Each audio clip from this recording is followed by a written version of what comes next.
You're listening to the 49 Carats Podcast, a 49ers Goldmine production with Stephanie Sanchez.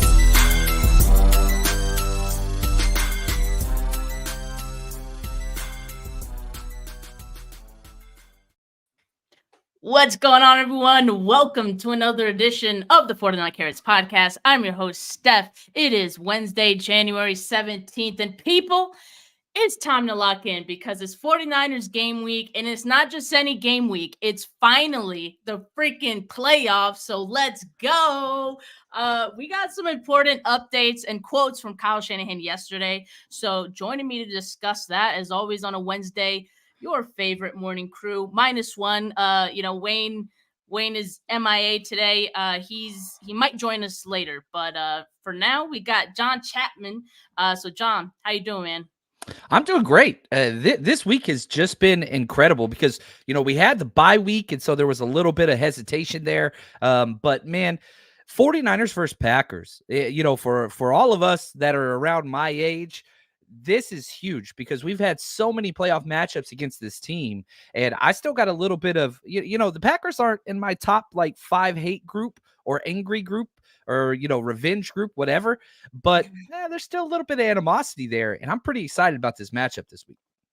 You know why, John, that there's not a lot of animosity towards the Packers? It's because we always beat them.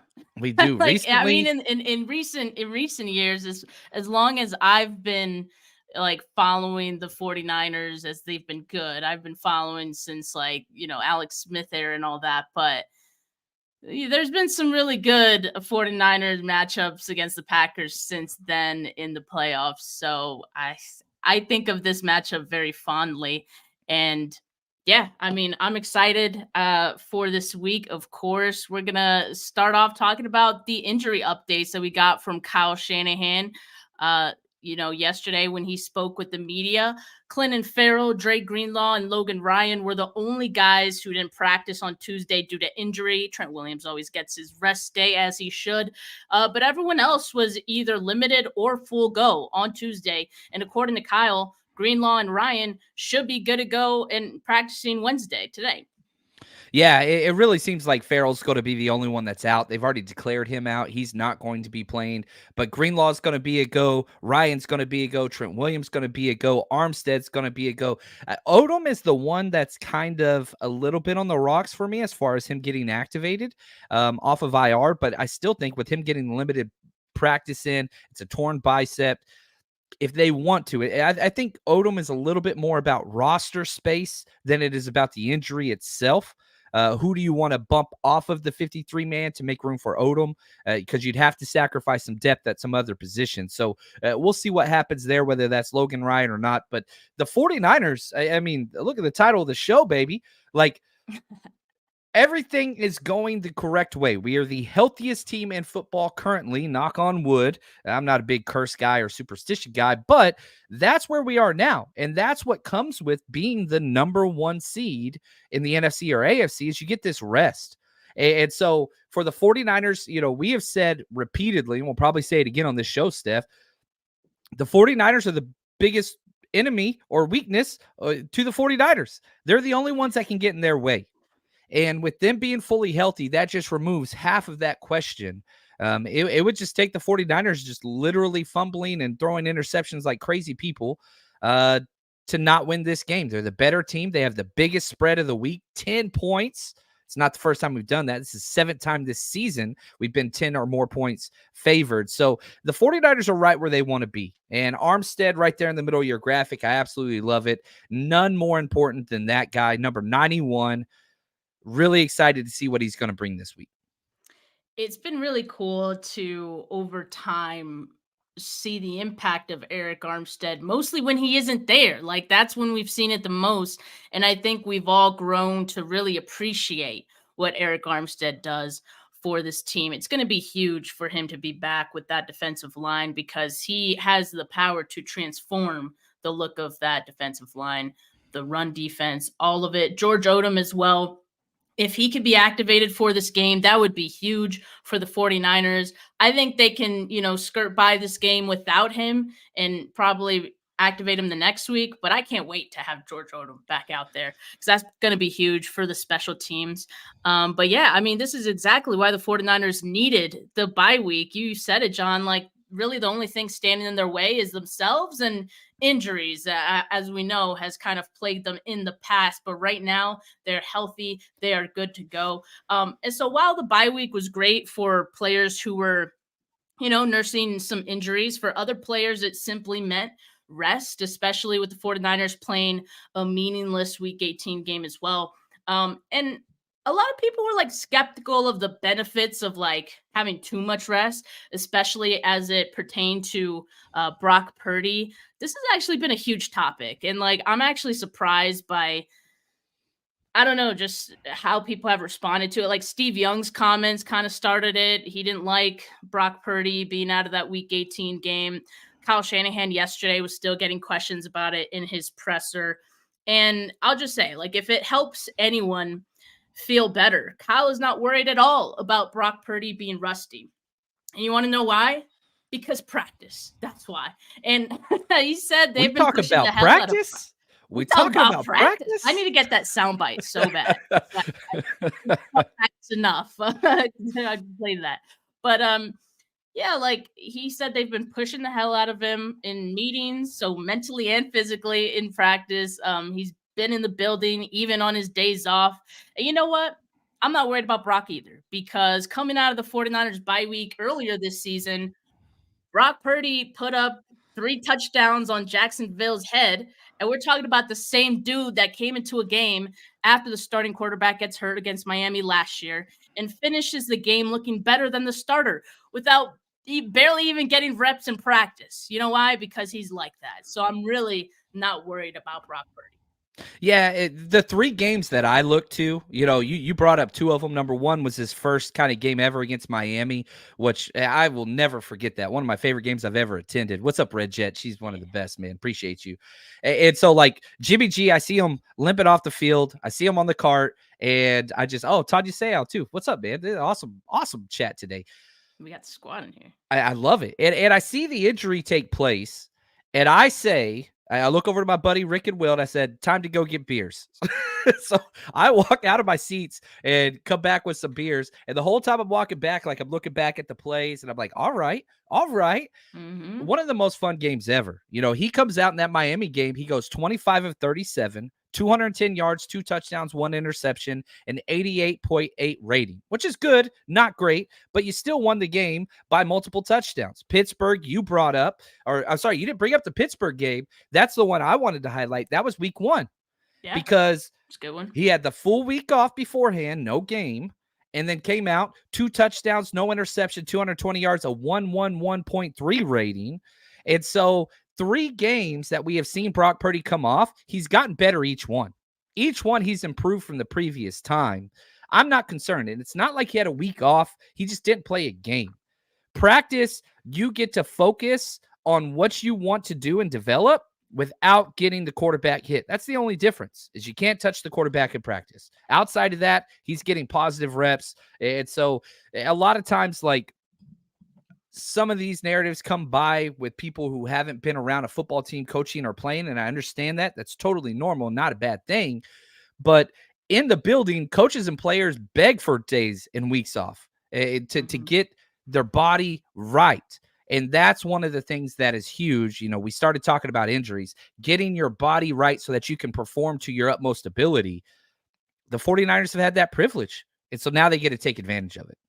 Sometimes it just helps to clear your head too. Like we saw Brock Purdy, harvesting or whatever the hell he was doing on that farm during the bye week. He didn't throw at all, during the bye week. So it seemed to help him out. I think he's going to be all right. And he's been practicing hard, like Kyle said. We got Wayne in the chat. What's up, Wayne? He said, F the pack. We miss you, buddy. And Tanya agrees. F the pack.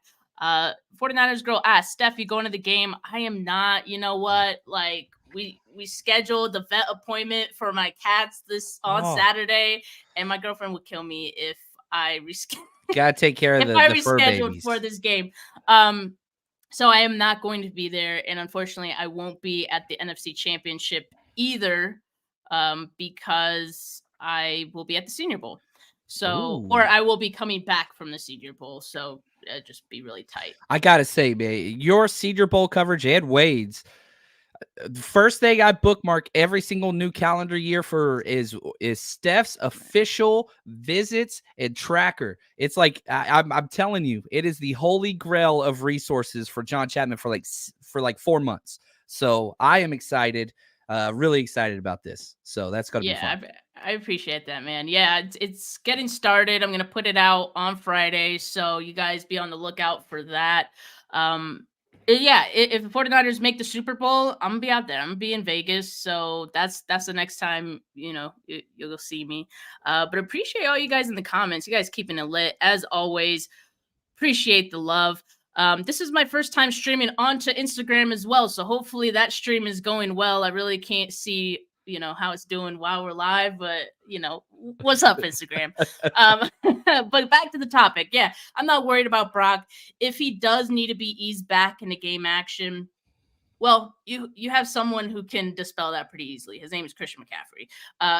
And speaking of, Kyle Shanahan said he started preparing for the Packers at halftime of that wild card game against the Cowboys. And, everyone had a good laugh about it. But the score was 27-7 at halftime. Dallas was toast. I would have probably done the same thing, quite honestly. And, I think the Packers defense probably surprised us a bit.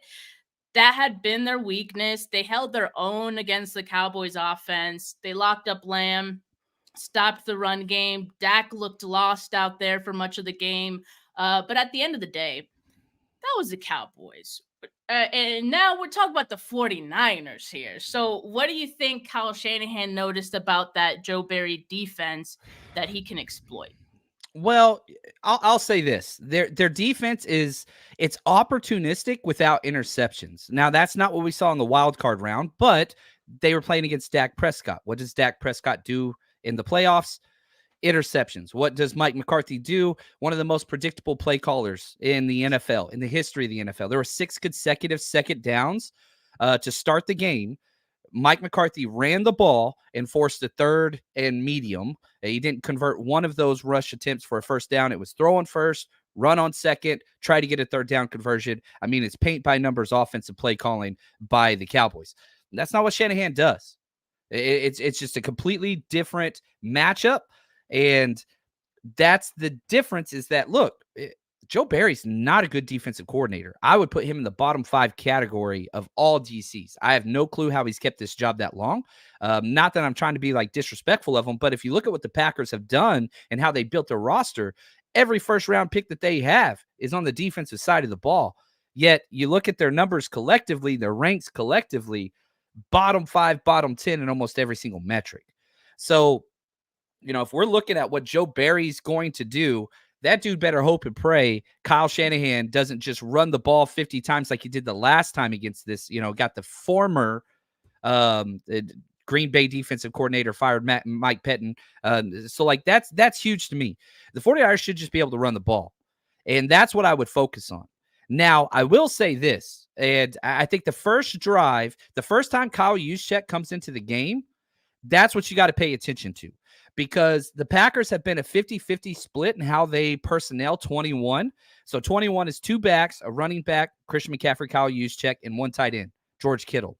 They've split that throughout the season. 51% of the time they're in nickel, 49% of the time they're in base. If they're going to stay in nickel, the 49ers are going to run the ball 35 times out of 21 personnel. If they go base, then I think that's where Kyle will try to spread them out a little bit. We'll see a little bit more 11 and 12 personnel. So I'm really I'm struggling because I don't know what the Packers are going to do. Obviously, Kyle Shanahan doesn't either, but that's what I want to see. When Kyle Juszczyk goes out there, are they going to stay in nickel? Or are they going to go to base? That's what I want to see. Oh, look at this.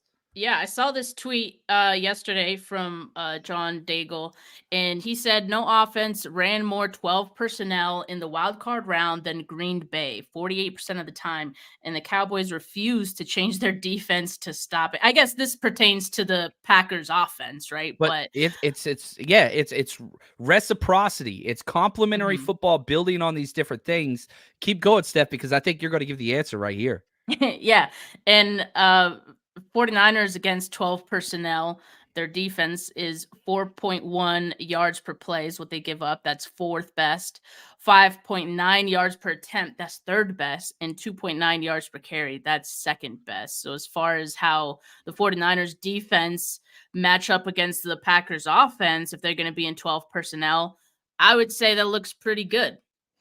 I would love that, because here's the thing. And the Cowboys, and this is a Dan Quinn thing, they do a hybrid dime a lot of times to 12 personnel. And so whenever you looked at when the Packers were out there in that personnel setting, they were going up against beyond light box. One, the Cowboys have super light linebackers anyway. And then also they were putting in a larger safety.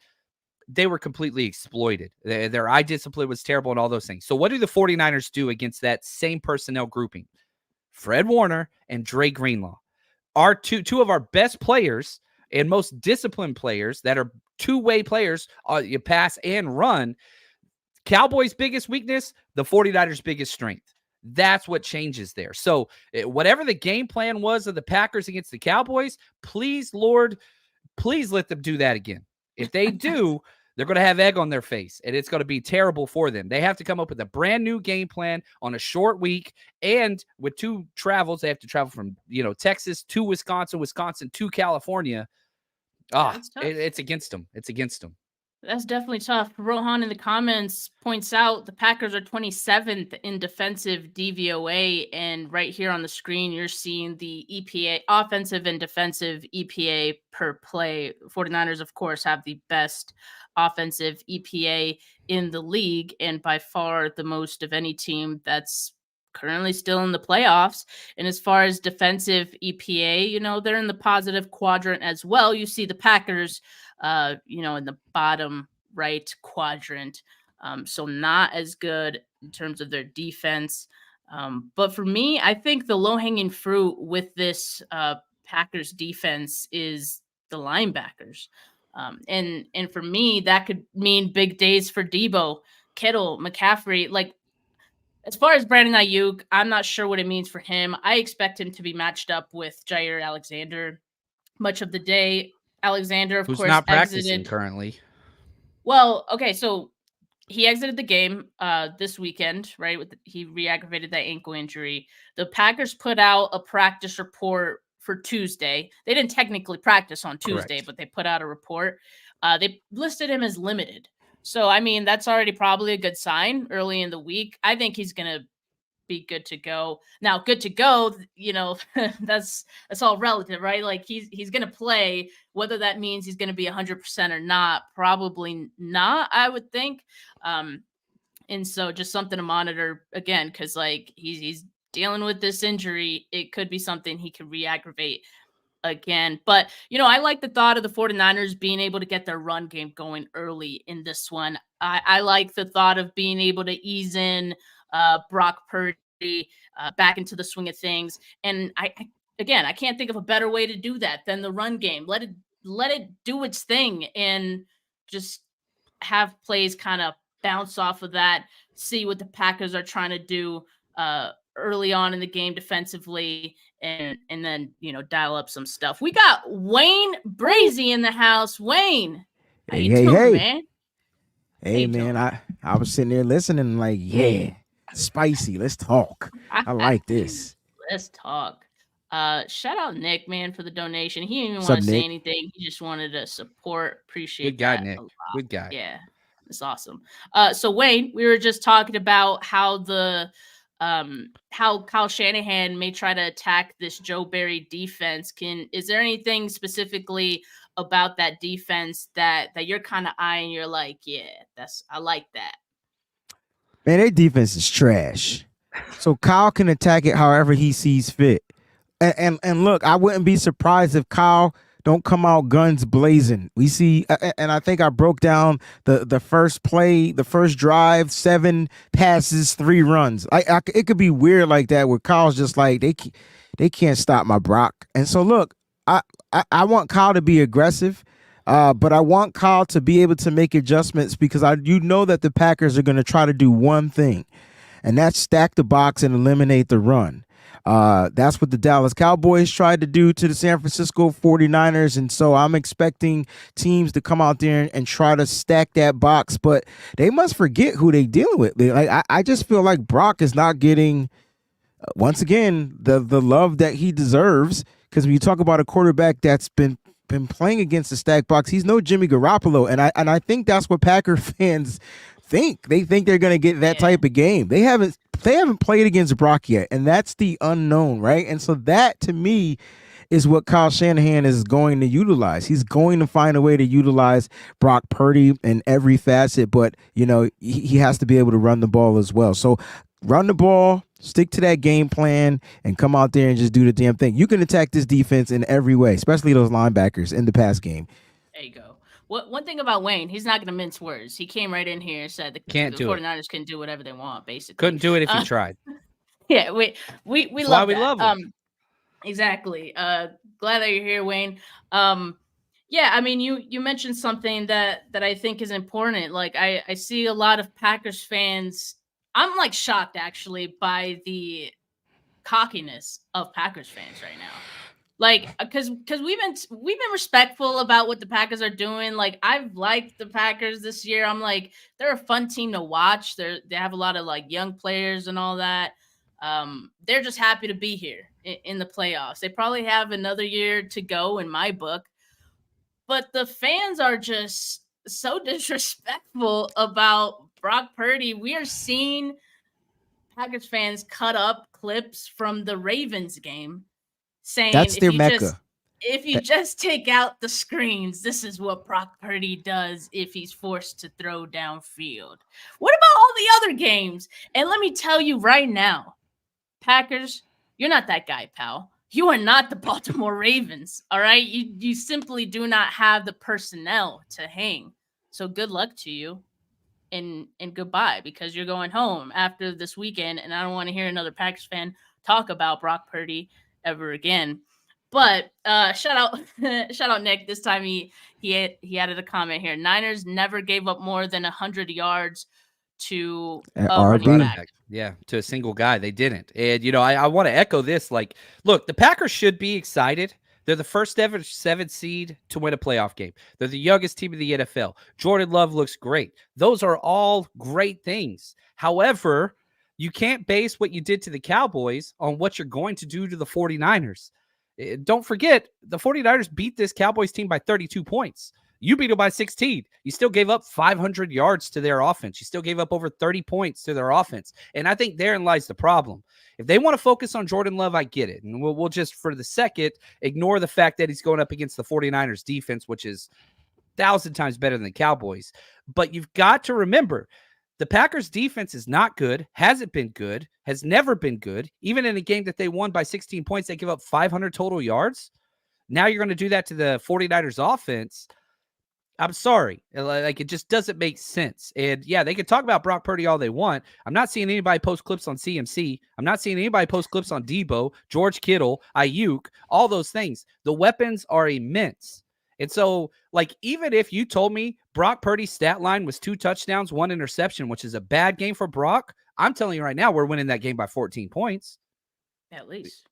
Like, even with 2 touchdowns, 1 interception, we'd win by 14 points. So I don't care if Brock Purdy throws 4 touchdowns, 4 interceptions, 6 interceptions. It doesn't matter. They're not losing to the Packers. Kyle Shanahan won't lose to Matt LaFleur. Book that, mark that, do what you need to do. I can guarantee it. And it's funny because it's not just the Packer fans. I just watched a clip from some media heads from the Packers, like ESPN Milwaukee Radio, that said that, hey, why don't we go ahead? This is how scared of Brock Purdy they are. And this, you know what? This is a sign of respect for Brock, because they won't talk how good Brock has been since he's been in the NFL, because he's a 7th round pick, right? So they won't give him that fanfare yet. But this is how I know that teams fear him, and other fan bases and other talking heads in the media fear him. They want to get one of those 15-yard penalty, late hit, roughing the passer type of calls, putting a helmet on Brock. They want to injure Brock, because that's the only way. Damn it, John. That's the only way we lose. Only way. I don't believe in Sam. I'm sorry. But that's the only way. And even I think we win with Sam. But my point is, you got them saying stuff like that. And I'm like, dang, injure him? Like, hit him, risk a 15, get the penalty, but risk an injury. That's not how you play football. And I'm hoping that they heard that. I'm hoping Debo. I'm hoping Trent. I'm hoping that offense, mainly the offense, because people keep forgetting how bully this offense is. And that, to me, is going to be the key, because this offense, going back to your title of the show, this offense is fresh. I mean, fresh. And you're getting Jawan Jennings back. Oh, God, another bully? Wait a minute. That's a lot of bullies in one offense. And so, look, I think that the Packers have been playing good December football. They won a game in January, cool beans or whatever, 2 games in January. Cool. Now they got to play against a real live juggernaut. I get it. They were David and they beat Goliath. Good luck defeating this juggernaut, though, this weekend. It's not happening. I don't care how good Jordan Love is or has been playing. And calling Dallas Goliath is right. crazy. But right. I know it's just a phrase. But the Dallas halfway through the second quarter Cowboys. Yeah, and that's the point, right? Like, you can't bully this bully. Like, Andrew Brock, they might have been able to bully the Cowboys because the Cowboys fold like they always Very do soft team. in the playoffs. That's how they're built. Soft team. 49ers, not gonna happen, especially not in their home. Shout out Dumber, man. He's a Lions fan in the chat, hyping us up. Brother. We'll see you in the NFC Championship, man. And I hope you're back here in the comments as well. That'll be a fun week. He ain't going nowhere. He's been here for years. Since we played him week 1 2 years ago. And I love it, Donnie. Congratulations to you and your fan base. Congratulations, Don. It's awesome. Love it, man. And so I hope we play you guys. I'd prefer to play Tampa Bay just because they're not as good, but respect to the Lions. And I hope they take care of business and we get to play them. We'd be favored by not as much as 10, but a full touchdown, easy. Yeah, man. Had it backhanded a little bit. The favorite, like, being favored by 10 is crazy, and it seems disrespectful, but it's really not. Like, it's just what the 49ers have done, like, to teams. So Vegas putting money on it. We love to see it.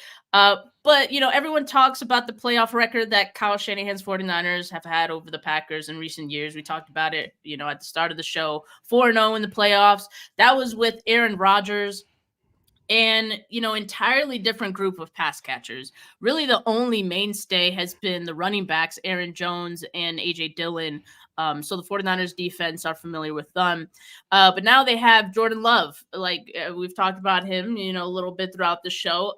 He has a stable of new and young receivers, a decent number of rookies, 2 rookie tight ends. Nick Bosa was talking with reporters yesterday in the locker room. And he just was pointing out the differences between the offense now, or both of those quarterbacks, Jordan Love and Aaron Rodgers. Here's what he has to say. And they have a lot of the same guys from the past really good teams they've had, and a quarterback who does exactly what he's coached to do, which Aaron Rodgers is a Hall of Famer and unbelievable, but he kind of went outside of the realm of coaching, and sometimes it's good when you have a guy who does what he's coached to do. What do you think he means by, like, it's good to have a quarterback that does what the coaches asked him to do? Like, do you mean he means that, like, it's good for the offense, like it's good for the coach to have a quarterback do what he's asked to do, or it's good for the defense? Like, is he saying in his mind it's good because then you kind of know what to expect a little bit more? That's what I was kind of trying to figure out. And I'm still trying to figure out, like, is it good for the 49ers that it's Jordan Love instead of Aaron Rodgers? I mean, the 49ers defense dominated, like, Aaron Rodgers in all the playoff matchups that they had with him. He always did his Aaron Rodgers stuff. Of course, he's a Hall of Fame quarterback. But for the most part, I mean, they kind of knew him, like, very well, and they knew how to get him, how to bring out the weaknesses of him and just get him kind of rattled a little bit. And we just don't really know what we're going to see out of Jordan Love. I'll tell you now, he doesn't get rattled by pressure. But like Nick says, he does what he's asked to do. So maybe that makes it a little more predictable. How did you guys kind of take Bosa's comments? Yeah, when it comes to Nick Bosa, it's kind of hard to really like decipher what he's really saying in his messages, but I kind of think that's what he meant. Like, listen, we got a guy, he's young, and he's going to do what the coaches are asking him to do. So we just have to be disciplined on our end. He's not a really scramble type of quarterback, but they still got to pay attention and contain the edges just in case he gets outside the pocket. And that's I feel like that's got to be the game plan for Steve Wilkes, man. Get him from dropping back and getting that pressure up the middle and finding ways to get him to move. I don't think he's as accurate as a quarterback when he's moving. So being that he's going to do what he has to do, they're probably going to kind of treat him a little bit the same way they treated the dude from Philly. I don't like to say his name. So I think Jordan Love again has been playing good quarterback football. I'm not going to take that away from him. He had that one anomaly game, just like you kept telling me that the fans of the Packer fans are really hoisting on Brock Purdy having his lowest game ever of his career. I don't think that'll ever happen again, not this season. And so they're gonna chip away at that. Well, I'm gonna chip away and say I don't think Jordan Love's gonna be able to play as good as he did ever again. So I just feel like Nick Bosa and that defense is gonna be zeroed in. They know who they're dealing with. They might not have played him before, into this caliber, but they know who they're dealing with. They know what type of quarterback he is. He's a guy that listens to his coach, same way Brock Purdy listens to his coach. But the difference is going to be, does Matt LaFleur trust Jordan Love like Kyle Shanahan trusts Brock Purdy? I like that. You look at the big plays that Jordan Love had against the Cowboys. There were a lot. They had 0 sacks on them. They didn't hit them. And on top of that, the running game was putting them in favorable situations, 3rd and short the whole game. They rushed for over 140 yards total throughout that game. So a lot of 3rd and shorts, and they were doing play action. Didn't hit the quarterback. He was sitting back there. The corners and safeties of the Cowboys, Deron Bland, Curse, they're boom-bust gamble guys. And they kept getting caught. The Niners don't do any of those things. One, we're going to hit the quarterback way more than that. We don't have Micah Parsons who, just doesn't show up when games matter all the time. And we're getting back Eric Armstead, our best playoff defender. Like, we're going to be putting more pressure and hits on Jordan Love, and we run a zone-tight system, and we don't boom-bust. We've given up some of the fewest explosive plays in the NFL since Wilkes has arrived. That was his goal. The things that worked for them in the wild card round won't work against the 49ers defense. It's just not. We're designed different, built different. Doesn't mean they can't have success. This is the largest over-under game of the week. It's projected at 50 points, which is number 1. So, if you follow just the Vegas lines, that's a 30-20 score. They're going to have some success. They're a good offensive program. But the issue is, are you going to be able to put up 48 points against this defense? I don't think so. Yeah, and Johnny Dells, who's been on my channel a couple of times, if you guys don't follow him on YouTube, make sure you do. He puts out some great stuff, watches the film. He was making comments about, the game, the wild card game, Packers-Cowboys, and kind of what he saw from the Cowboys defense, undisciplined, just like confused, lack of communication. Linebackers had no clue. Yeah, did you? You saw the play, the Y leak, the big play to Musgrave. He was wide open, and you know why? Because there were 2 underneath defenders that were just covering grass and caught looking at Love. Like, pay attention, man. You're playing in a playoff game, man. Pay the hell attention. Nick Nice 21 says, "Do the Bosa impression just because it's playoff week and I'm feeling good."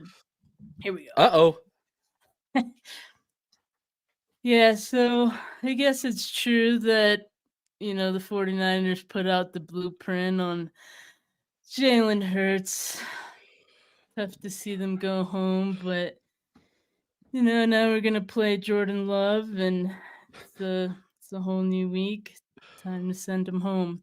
And, guys, I'm going to be having a new Bosa impression coming out, for the playoffs every week. So pure gold, man. Make sure you guys tune in. My face is red anyway. Now look how red it is, Steph. You did this to me.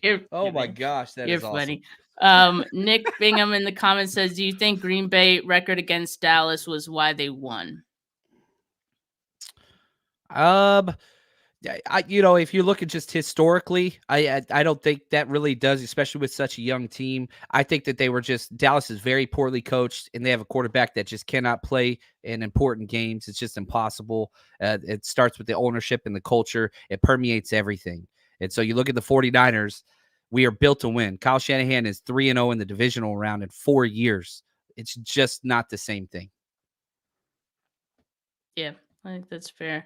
Well, Kyle Shanahan also pointed out, the differences between these two off. Well, not that they're different, but just like how it looks different with Aaron Rodgers versus with Jordan Love. And so, how do you think that the Packers are going to want to try to attack the 49ers defense? Because the 49ers defense is a little different too. A lot of the same players, but maybe they have different strengths than they did in years past. And the last time that we faced this team, maybe not as dominant and suffocating as in years past. That, the 49ers as a whole, I think, are a more balanced team than they were then. They're not as defense heavy. But how do you think the Packers are going to want to attack this team? Look, the way I look at this game is going to be based off of scheme and what Matt LaFleur is going to try to do a little bit differently than Kyle Shanahan. Because the way I see it, these two offenses are almost identical. All right, they run the kind of same ship, just with different players, different talent, and they'll use the players a little bit differently. And so when I look at Matt LaFleur's offense, he's going to do the same exact damn thing Kyle Shanahan is going to do, and that's first and foremost establish the run. Why? Because it enables his quarterback, which I think feasts off of play action pass. I would love to see Brock do more play action pass, but we could do so many more things with Brock Purdy.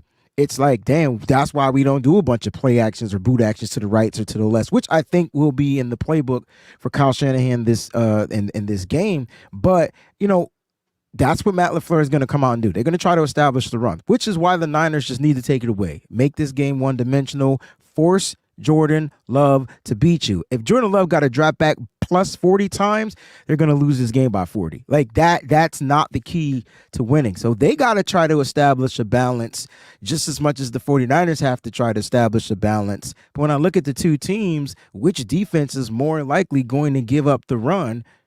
It ain't the Niners. No. And so that's where the balance is going to tip top over, and you're going to have your difference in the game. So it's going to come down to scheme, which is the show I'm going to be doing on Bleacher Report today at 2 p.m. Let's go. Oh, is that 2 p.m. Eastern or Pacific? Eastern. Okay, there we go. Go check that out, everybody. And, just to highlight what he said about the run game, the Packers, how they're going to attack it. They love to run off the left side more than almost any team in the NFL. The left guard, the left tackle. The left outside end.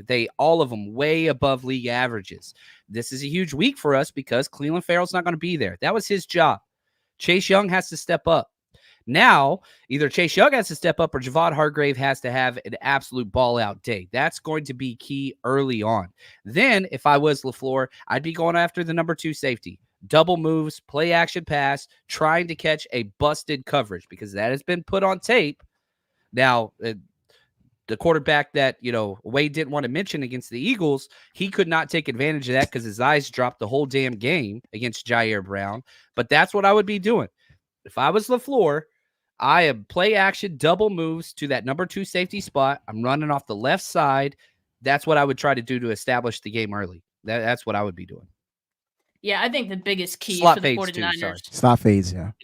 Yeah, I think the biggest key for the 49ers in wanting to stop the Packers offense, stopping the run. I mean, and it sounds so cliche because you could say that for literally every team, but I think for this team, that's what they want to do. And I think kind of piggybacking off of what we were saying earlier of how, they're noticing now it's more LaFleur's offense. This is it. It's not like Aaron Rodgers improvising on the fly, doing his own thing, going whatever the hell he was doing out there.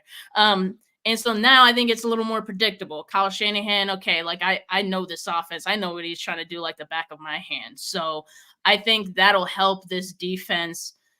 They know this offense. They haven't faced this Packers team, but they know this offense. And so that already puts them in a good position to stop it. And of course, a big part of that, stopping the run game. I think they do it. Look, John, give us your update on the 49ers rush. I know, the 49ers said it got too big. To me, that's a Yeah. huge compliment, man. That's a Thank huge you. compliment. It's awesome they even notice, Yeah. but tell us what the update is and tell us what the plan is for the future. Yeah, I had the wonderful opportunity to be called by the 49ers organization, which was a really cool moment for me. Sadly, the conversation didn't go the way I wanted it to. So, henceforth, we had to, at the request of the 49ers, and I asked them exactly how they wanted me to word this. So, I don't want to cause any, I'm not upset or whatever, but we had to shut down our 49ers Rush tailgate. They don't want us participating in those things on their premises. So, the blue lot is theirs. That's their right. That's their whatever. So, they said we got too big. So, anyway, I apologize. Everybody's already been issued a refund. Takes a couple days to process. So I apologize for that. Having said that, we're not done. Can't really get an off-site thing set up in 2 days' time for a playoff game, but in the future, we will have other opportunities available. And so with my time I have this week and next week, just working on Super Bowl preparations, we're planning a night before party with not one, but possibly 2 former players and a watch party. If you can't make it to the Super Bowl game and afford the ticket, we're going to do an all-you-can-eat, all-you-can-drink watch party for nothing but Niners fans on the Strip. It's going to be awesome right next to the stadium. So stay tuned for that. A little bump in the road, but not a big deal, man. Like I said, I think it's a small step back for a major comeback, and it's going to be major for sure. You also have a raffle going on right now, right? Yeah, we again, everything we want to do is try to give opportunities to make dreams come true and fan experience. So we're giving away 2 50-yard line club seats, row 17, right on the 50-yard line. These are over $1,000 a ticket right now. So it's only $25. You buy as many chances as you want. All you got to do is just Venmo me. If you want to do $100, that'd give you 4 chances. On our Friday show live, we have them all. So once you pay, I give you a space, and then we roll the random generator, and whatever number gets those 2 free tickets. And so 2 VIP club level, 50-yard line seats. All you got to do is just Venmo me. It's at Jonathan-Chapman-2. That's JONATHON-Chapman-2. Just put Niners. That's all you got to put in there, and I'll message you back what space you get. So, yeah, good luck, and hopefully somebody gets to win it and have an awesome time enjoying the 49ers destroying the Packers. Yeah, there you go. Yeah, that's big, John. That's awesome. Love that. But yeah, I mean, make sure you guys like this video, not just on my channel, but John and Wayne's as well. Make sure you subscribe to all 3 of our channels because we have a lot of playoff content for you guys coming up this week and beyond. So keep it locked. Make sure you have those notification bells on so you always know when we go live. But for now, have a good rest of your Wednesday. Go Niners. Peace.